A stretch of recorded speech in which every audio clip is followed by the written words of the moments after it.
Welcome to NocBro Nation. Welcome back, guys. Daryl here. And I'm Josh, and today we're here to give our final review of the finale episode of The Walking Dead. Yeah, guys. So, sorry for the delay.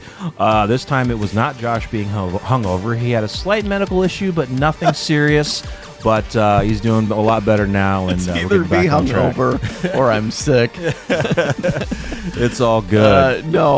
So yeah, guys, after we've had some time to kind of process the finale, Daryl watched it again. I've watched bits and pieces of it. You know, it was really, I mean, overall, it was a really great episode. It wasn't perfect. There were some things that we're going to go down the line, but we did say, at the end of the episode, even though we were upset about Rick not returning, which kind of, in a way, he did, that the story of the finale was done really well. It was done really well. And don't get us wrong from our reaction, guys. I mean, we were definitely psyched to see Rick and Michonne. I mean, after 4 years of not seeing them, it was definitely great. So we're going to be breaking down that post-credit scene as well. But so to start it off, I mean, kind of the scenes in the hospital. The scenes in the hospital were great. Luke's death was definitely brutal. Part of the editing process, you guys might not have thought that we heard Daryl when he mentioned about the blood transfusion stuff, but we did. But I think it was part of I had to cut that portion out. So basically, Daryl is a universal donor, and I did say that. Yeah, Meryl used to force him to sell his blood so they can make money. And I thought that was a very interesting line, kind of, yes, he loved his brother. Yes, Merle was an evil man, but for them to survive, they probably didn't have a lot of money. Sell your blood, and that's kind of what they had to do. So it was an interesting scene. Everything else in the hospital, definitely with Judith telling Daryl and, seeing Daryl's face when he sees that, oh my God, Michonne's looking for Rick. Rick is possibly alive. I mean, I wonder how many takes it took for them to get that facial expression from Norman Reedus. It was a real quick facial expression. It was a real quick reaction and change of his demeanor that you saw. Totally can tell. You could tell. But it was real quick. It was quick. It was like he kind of had a smile because he was talking to Judith, and when she said that, his face went straight face. His eyes kind of opened up a bit, and you can see kind of determination, like, oh, well, I'm going to get on this shit later on, but not right now. So, the hospital scene was really good. I mean, look, this guy looked for his best friend for years, on his own, acknowledging that there's no body. I mean, I remember him saying that. Yep. And until he finds that body, he's not going to be convinced that Rick is gone. And, it was a scene that Jarrell and I were looking forward to. We wanted it. We knew why Judith wasn't doing it, wasn't saying it sooner, and we got that confirmation later on in the episode. I loved it. I mean, she had so many chances to say it, and she came close many different times. But her fear, of course, has always been she didn't want Daryl just to pack up and leave, because Daryl is... We've always said Judith and RJ have she's got family all around her, but you have to think of how close she is with some of these individuals, and Daryl is going to be the number one. I mean, Daryl gave her the nickname Ass Kicker, exactly, which was a great reference in the finale. But they're very close. There's no one that's her father figure at this point. Yeah. The biggest and most surprising death that we did get of a major character was Rosita. I did not expect that. We thought it was going to be the other way around, that Father G was going to be the one that was going to go. Yeah. And Rosita lived. It was a very touching thing. We did hear later on after the fact that the actress did say that she did not want her character to survive the series. She wanted to go out. I like that. In a blaze of glory.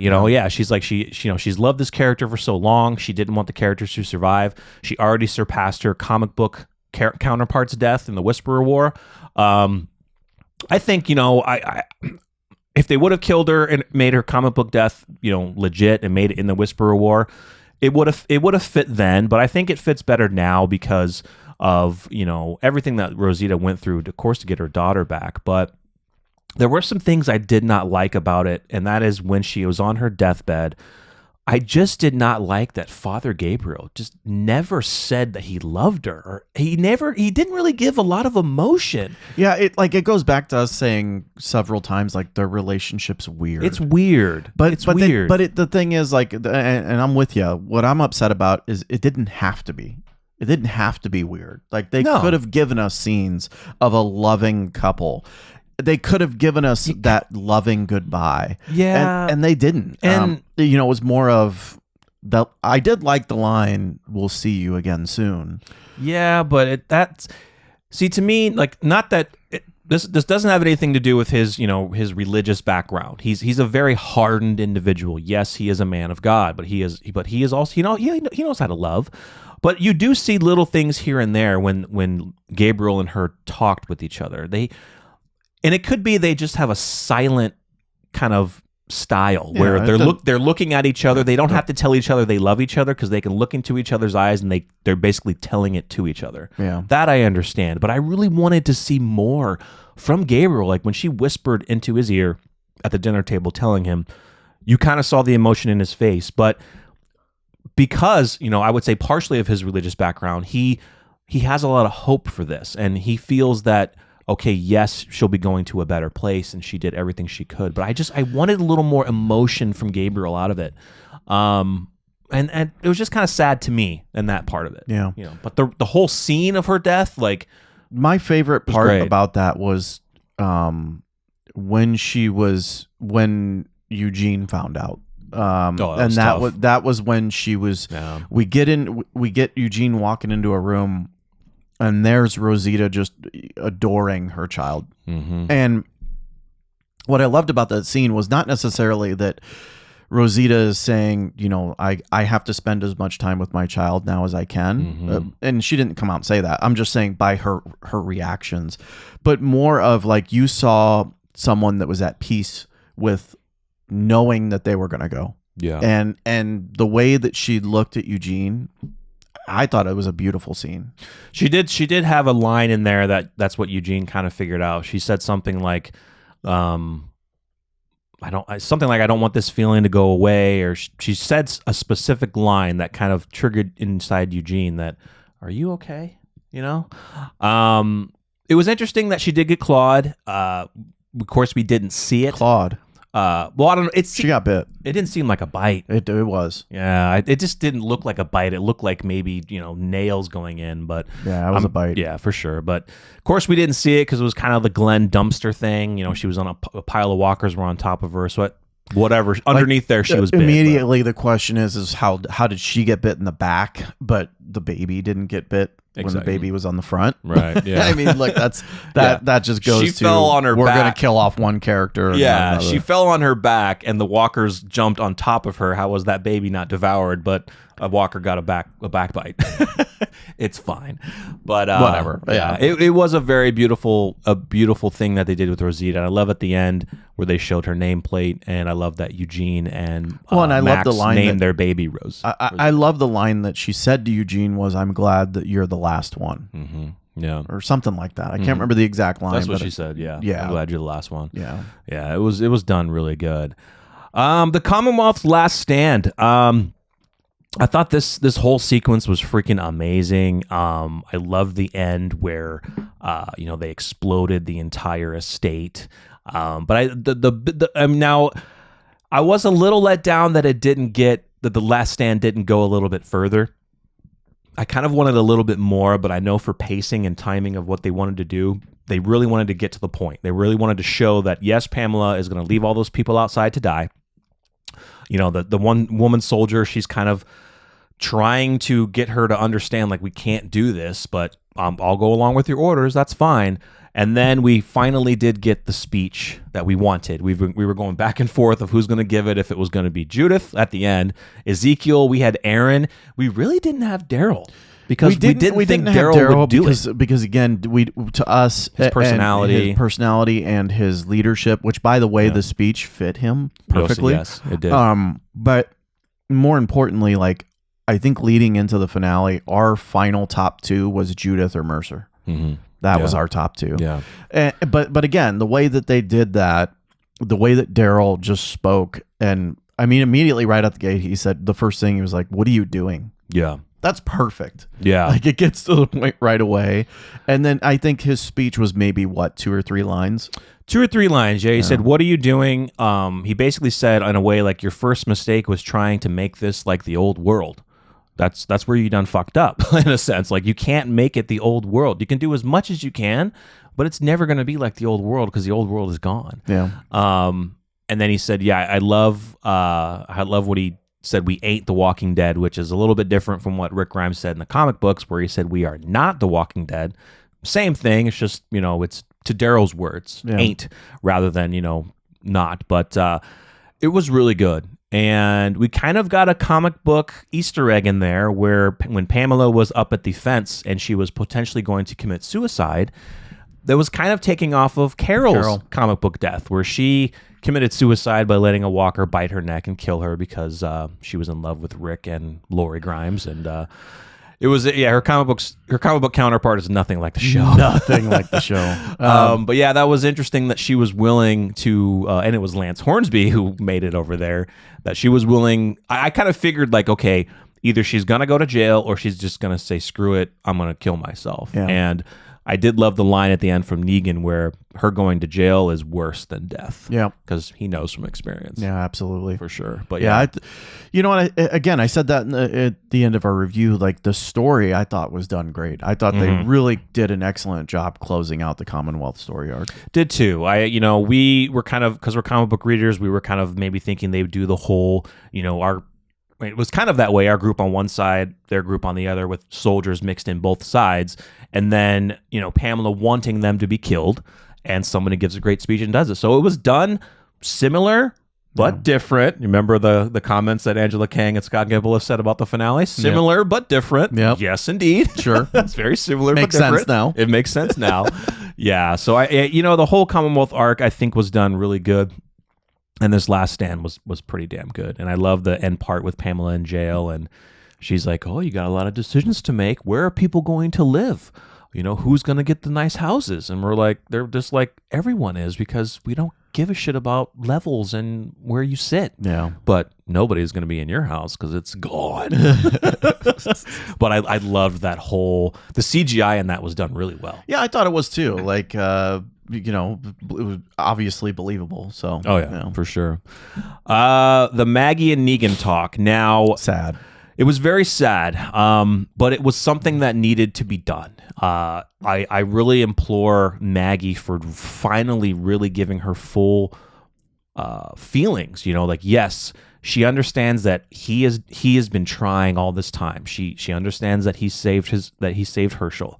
She's trying as well, but this is something that you can never forgive. And I love the line where she says, "Look, every time I look at you, all I see is the bat coming down on his face, and I don't want to remember Glenn that way because all I have are my memories." And that's perfect.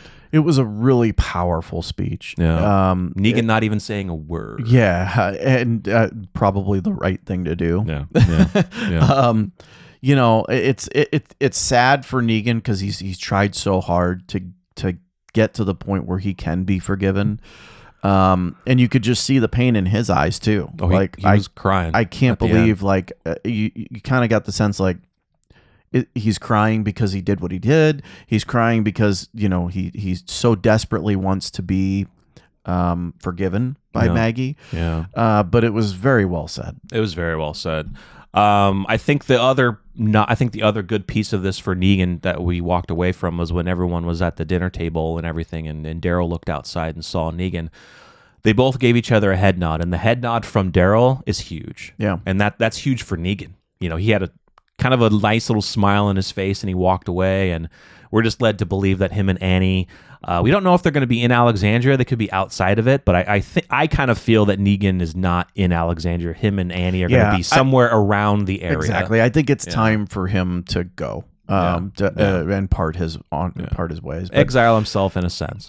Look, the fact that we got that scene and the fact that Maggie is that close to Negan and talking to Negan that way and talking to Negan, period. Right. I think is a huge step for their relationship. Huge step. And it took a long time to get there, and I'm so glad that they did it the way that they did, like the show. Yeah. Because it's so easy for just we're gonna forgive each other and move on and work together. No, this is It was real emotion. Yeah, it was real emotion. I think they did a good job of keeping that tension between the two as they're working together with everything that they've gone through, because it's never final. And we're going to see more of this in Dead City. We have another video talking, Jeffrey D. Morgan kind of gives a little tease about Negan and possibly the timeline of the spinoff, so stay tuned for that. So, that was done really well. Really enjoyed it.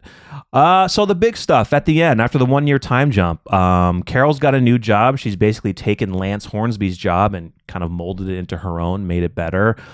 We saw Lydia and Elijah. She was delivering some stuff to Judith. We got to see Alexandria. We got to see Carol and Daryl. We got to see Father Gabriel, Jerry, and Aaron, and everyone kind of in Alexandria talking. Aaron was like, "We're very lucky for this to happen. I never thought it would be." Gabriel's like, "It's not luck. It's just determination and us." And then we have the future to look forward to. Then, guys, we got a quick shot when Maggie. With Maggie. She was rebuilding Hilltop. There was a special cameo in the background. Now, pretty much everyone missed it until they announced that he was there. But in the background, somebody tending the flowers, you could barely see him, but that was Chandler Riggs. Chandler Riggs was in the background. Even I missed it. Oh, you would not. I went back and saw where he was. You would not. You can't see who it is. Well, and look, he's blurred out. He's tending to the flowers. It makes sense because they can't show his face. They can't show his face. Yeah. Like, what is he going to come back from the dead? Exactly. Like, they can't do that. So to give him a nice, cool. cool cameo, a slight cameo, which you couldn't tell it was him anyway. Yeah. It was really cool. That's cool. But I do like, so with Maggie, so she kind of sets up in a way the Daryl spinoff and potentially the Dead City spinoff, because she says, "Look, I want to talk about the future. There are a lot of things out there that we don't know, and I want to start going out and looking for it." That's now Daryl. Now we kind of got Daryl. He, when he was talking with Connie, she asked him, how the frontier is going. So I think he has a job going out on the frontier, looking for maybe hordes of walkers and cleaning that up. But I think this mission, and we've heard about the Daryl spinoff about he's on a specific mission. So I think part of this future looking is to look for other civilizations, look for other things, is part of the Daryl spinoff, and potentially could be part of the Dead City spinoff. Yeah, what's dangerous about that is like all this group has been through, like meeting other groups, the governor, the Whisperers, Negan, the Whisperers, the Reapers, the Commonwealth. All these people are other communities, and and now you want to go out and find other people and look for the future. Yeah, I kind of cringed a little when I heard that. It's gonna be tough. It's gonna be tough. Before we get to the last kind of big piece, one thing I was very disappointed with AMC was you basically showed all the communities and didn't give a shit about Oceanside. Yeah, Oceanside was just an afterthought. Oceanside, and it always has been. It has, but except for the episodes that focused there. But yeah, but you can't see. Here's the thing. That's what makes me mad, is that you can't make a focal point of the showing Lance potentially killing everyone at Oceanside. Then we just get Luke and Jules saying Oceanside's fine. They're just taken over by Commonwealth. Those two characters die. And then we get nothing back with Oceanside, seeing that they're okay. What about Cindy? What about Rachel? What? It just pisses me off. No, I feel you. I mean, it's just it's one of the major communities. It is, and they saved Hilltop. They saved Hilltop. They've played a major part in our show. They didn't have to go deep into it, but just show Oceanside and showing the people fishing and thriving. Whatever. Agreed. But you did before we get into major stuff. You did mention Luke and Jules. Mm-hmm. I thought the Luke death was done beautifully. I thought it was great. And not just he went out great.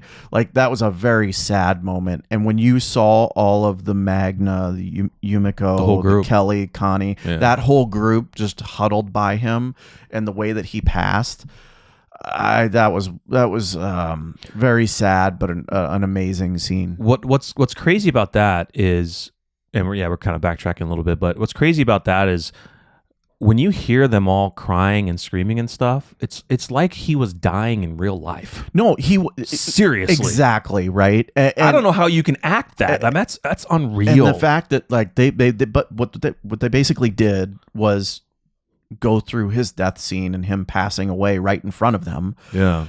And it was I just thought it was done really well. It was done. Yeah, it was amazing. Very sad scene. Yeah. And that was like what? Right out the gate? Pretty close. Like 15 minutes in at least. 15, 20 minutes in, he was gone. Yeah. It was insane. The Daryl Carroll talk was beautiful. And those two, Melissa McBride and Norman Reedus, are very close in real life, and you can tell that in that scene, as they're saying goodbye to each other in characters, they're also saying goodbye to each other in real life. So it was touching. Carol, Daryl says that he's very proud of her. That she's done all this stuff to make things better for the kids, for everyone. Carol understands that he's leaving. Now, the one of the biggest pet peeves I have with this is that we did not get any clarification as to why Daryl left. Exactly. It's implied, yes, he could be leaving to go on this mission that Maggie wants him to go on, about looking for the future, looking for other civilizations. Potentially not all about Rick and Michonne, because what he told Judith is, hey, when I'm out there, if I find any signs or see anything, I will bring them both home. I will find them and bring them both home. But he's doing the exact same thing that Judith was afraid he was going to do, which was the minute she tells him about Rick and Michonne, he leaves. Well, he waited a year. Still. But I do love the line from Judith, though, where she says, look, you deserve a happy ending, too. And that's what a lot of people in the comments said. Yes, Daryl deserves a happy ending. Absolutely. He definitely does. But his happy ending was finding his best friend. Yeah, and you can see it, like, when she says that, Daryl's not a very, he doesn't speak his emotions much, but you could kind of see in his face that he was really sad for her to say that, because he brushed the hair back on his ear, his face changed, and he was just like, he just nodded like, yes, I understand you want me to have a happy ending, but until I find him, or until I find something, I'm not going to be happy. Which was just sad. It was, for watching Carol stand there to see him ride off, knowing that you may or may not see him again. You have high hopes that you will, but in this world, you have no idea. Yeah. And that's what makes it sadder for the spinoff, is now he's going to be captured and taken across the freaking ocean. And so, yeah, we'll go too deep into that. That's more what I'm upset about. Like, if you would have left the show and he didn't have a spinoff going to France, then I'd be okay with him going out and doing his own thing. Because look, at the end of the day, that's his type of character. He's a nomad. He needs to be out there in the wild, experiencing and living his life. And that's fine, but not on a ship going to a different country. Exactly. Yeah. And then, guys, the final big piece, we'll break down more of it, is the Rick and Michonne post-credit. Was really great. They're both writing letters to each other. We do get... Now, we don't know if... Are they writing to each other, or is Michonne writing to Judith? Oh, but yeah, Michonne's kind of writing to Judith. And Michonne was RJ, writing to Judith because Michonne's explaining to Judith, I can't get a hold of you anymore via walkie. Yeah. Rick's kind of like, I think about I think he's just journaling. He might be journaling, but he's also talking to Michonne. Yeah. Kind of saying, he thinks about the dead all the time, and you've done all this for me. They kind of give their phrase, we're the ones who live. We do get confirmation that yes, he has escaped CRM. The clothing that he's wearing kind of makes you think he was working at a culling facility, kind of like Silas. It's very similar to Silas's jacket, but Silas's jacket didn't have the CRM logos on it, but he has the same weapon. We saw the phone. Now, we don't know if, it seems like he may have drawn that. And he also drew some, I think, Japanese writing as well. And there could be something key to this phone. We're not sure yet. But what's cool is he hears the helicopter and he freaks out. No. Throws it into the ship. That ship eventually is what Virgil finds. And that's where Michonne finds the boots and the phone. Now, this letter that he was writing, he put it in a bottle and he threw that. So that's going to come back later. Somebody's going to find that bottle, either Michonne or somebody else. And then they, during the spinoff, they I'm sure meet we'll up see together. It's going to be significant in some way. But the city, we see the chopper. We hear somebody's voice saying, come on, consignee Rick. We'll get more into that. But they says, come on, Rick. Don't you remember what he told you? No one escapes the living. And we knew that it was going to be Philadelphia, but somebody cool showed this, and it is Petty Island. It is across the Delaware River, Pennsylvania, New Jersey. And yeah, so it's definitely Philadelphia. We kind of see the similar buildings in the end of World Beyond when Silas is talking with Jadis, and Philadelphia is definitely CRM's home base. Yeah, for sure. So the post-credit scene was done really well. It's basically a teaser for the spinoffs, but it was good to get us excited to see them and pumped for the spinoff. Yeah, for sure. Yeah, yeah, absolutely. There's no doubt about, like, I'm going to watch the spinoff of Rick and Michonne. Oh, yeah. That's what I'm waiting for. And look, I initially was upset after the finale because I didn't get what I wanted. Right. No one got what they wanted, and that's a Rick and Michonne, reunion with our characters. We just wanted them home, guys. I wanted them home. We just wanted them wanted home. him to. We knew it wouldn't fit. The story didn't take it that way, and it would kind of take away from the spinoff. So. Yeah, exactly. And that's where I'm going. Like, now that I've processed it, like, it definitely wouldn't have fit. Not unless they did a longer time skip. Yeah. And even then, it would have felt just rushed and placed in there for satisfaction to the fans, even though I think the fans deserved it. Yeah. But, hopefully we get that reunion. Like, my only worry now, and maybe it's for another video, is that Daryl and Rick aren't going to reunite. Yeah, it depends on how they do the spinoffs. So not sure if you guys know, some of you may not, but there was an alternate ending for the finale that they did shoot, but they did cut. We are lucky that they did cut it because it wouldn't have fit. So basically, after what they mentioned about the alternate ending is after Daryl rode off, we cut forward to the Freedom Parkway outside Atlanta, where the iconic shot of Rick rode down from the pilot. See an ethanol modded van with a young woman and man in the front seats in their 20s. And through the scene, we come to realize it's adult Judith and adult RJ. Other adult versions of the kids are in the back, Coco, Gracie, etc. They're out there looking to escort any survivors back to their communities, continuing the legacy of their parents. As RJ speaks over the radio, he finishes with, "I can hear you," or "If you can hear me, answer back. This is Rick Grimes," which of course is his name. Then we end with the voice of a survivor answering back, "Hello." And they did post some pictures on Twitter, and these are the actors that did portray them. From left to right that is Rick Grimes. The person there, that is not Eugene. That a lot of people are saying that's Jerry's son. That is Coco. That is Gracie, and that is Judith. So we're glad that they didn't do that because it definitely wouldn't have fit at all. It wouldn't have fit at all. That's how long of a time skip? 20? Well, they're in their 20s. Judith is roughly about 13 or 14, so about 10 years. 10 years. About 10 years. Yeah. I agree. It's obviously didn't fit. It's cool. It's very cool. It's great concept. Yeah, it definitely it wouldn't have fit, but it was a cool concept. It's a cool concept. Yeah. Yeah, I mean, you're basically carrying on the legacy from our old characters to the new characters, kind of like a Star Wars thing. Yeah. Yeah. So, I mean, a lot of people are like, maybe they can do kind of a spin-off about, the next gen, a spin-off about them. Exactly. And they could still maybe use that scene maybe at the beginning or something. But still Walker's around? Still Walker's around, probably. Yeah. Come on. It depends. But yeah, I mean, it would just you'd have to really set that up in the finale to really get to have an ending like that, showing an older group like that. Mm-hmm. Especially Jerry's son, because Jerry's son is little and we haven't had much interaction with him.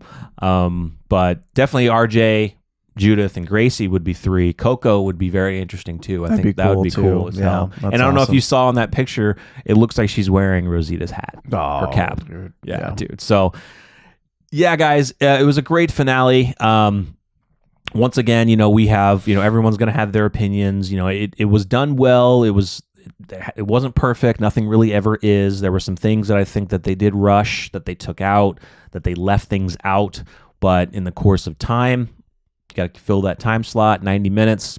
Yeah. You got to do what you got to do. Like I said, the story was done well, and if you're upset about Rick and Michonne not returning, well then that just like is a byproduct of everything that was done up until this point. Yeah. Right. Yeah. Rick obviously leaving, Carl being killed off, and look, those are mistakes that were made by this franchise a while ago. Yeah. But as the story went for this finale, I think it was done very well. I think it was good. I think if they didn't plan to have the spinoff right now, if they were still trying to work on the movies or something, or maybe they canceled the movies and then they said they might be working on a spinoff, then they probably could have rolled Rick and Michonne to come back home to finish it out in that series. And then if we had to wait a couple years for the spinoff to tell the story in between that would have been fine. Yeah. But with everything going on, the teaser that we got of the when is the spinoff is going to be great. I don't think it's going to come out.